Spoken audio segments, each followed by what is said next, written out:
Hi, welcome back. Thanks for stopping by.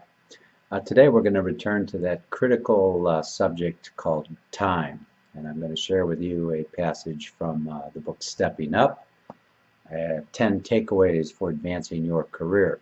Now we can all relate to time, and it's absolutely critical that we recognize time as a resource that it is. I mean, there's only so much of it, right? So how we use it makes all the difference in the world. So let me share with you this particular takeaway. This is takeaway number 4 of the 10 takeaways, and it's simply called Take Time. Opens with a quote from Goethe, and the quote is, "Things which matter most must never be at the mercy of things which matter least." It's really about priorities. All right. How often do you hear people use time as an excuse to not get something done? I hear it quite frequently.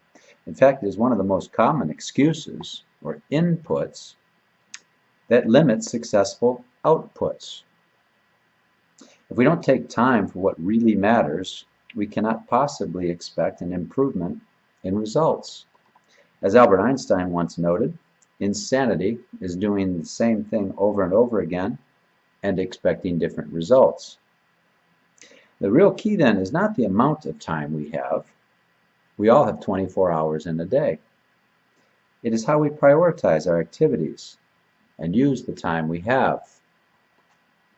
Success has many components. We want to feel healthy. We want to feel safe. We want to feel financially and emotionally secure. We want to feel loved and appreciated. We want to feel connected to something meaningful and important. We want to feel we are adding value. We want to feel like winners. Stepping up to manifest this in one way or another requires that we identify the critical inputs to achieve these desired outputs. This translates into setting clear priorities. Wasting time on unimportant, non-critical activities, often confused as priorities, becomes the enemy, the force against us. Put another way, stepping up requires letting go. Take time now to contemplate some of the tendencies and habits you can let go of. Consider what you do with your time, what you do with your resources and money, what you do with your relationships, what you eat and drink and do with your body, what you think and believe and do with your mind, what you do with your faith. Pick one factor in each category, an input factor, and let it go. For example, consider letting go of one unhealthy substance like processed sugar, one limiting belief like "I'm not worthy," one unnecessary time waster like meaningless gossip, television, or internet surfing, one expensive habit, one unforgiving grudge, one emotional bag, or one disempowering excuse. Let these things go. Free yourself from the emotional baggage and time wasters in your life. Lighten your load. Discontinue or delegate the non-essential activities in your life. Give yourself space. Prepare ahead. Open your door to opportunity. If you have staff working for you, help them do the same thing. Eliminate the non-critical activity and delegate more responsibility.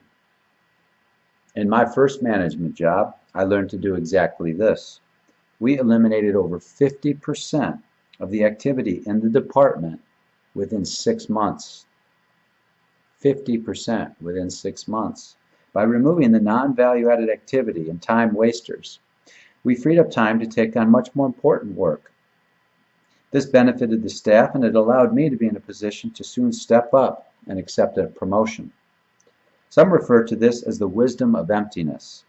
We have to empty the bowl in order to refill it. A full bowl can accept no more. I remember meeting with the Dalai Lama. It was actually on my 50th birthday, and he was speaking about the wisdom of emptiness, the wisdom of the empty bowl. I'll never forget it because so often we go through life overwhelmed. Our bowl is overflowing. We just can't seem to keep up. Our time is packed with activity and stress. Our lives are cluttered with all kinds of things.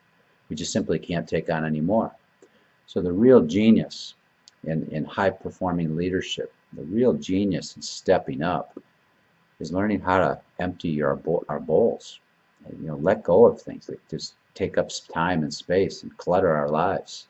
Letting go to letting flow, as I like to put it. So stop and think about this. What am I doing with my time that's not moving me forward, not productive, not actually getting me closer to my goals? Where am I confusing activity, which is just busy work, with productivity, which is actually moving me closer and closer and closer to that which I desire, to my goals? Stop and think about that. And learn to take time for the important things and let go of all the waste and clutter and non-value added activity that's taking up the rest of your time. That's my tip for today. Take time. Be wise with time. Be mindful of time and sort it out so that we never miss what's really important. I'll see you again soon. Cheers.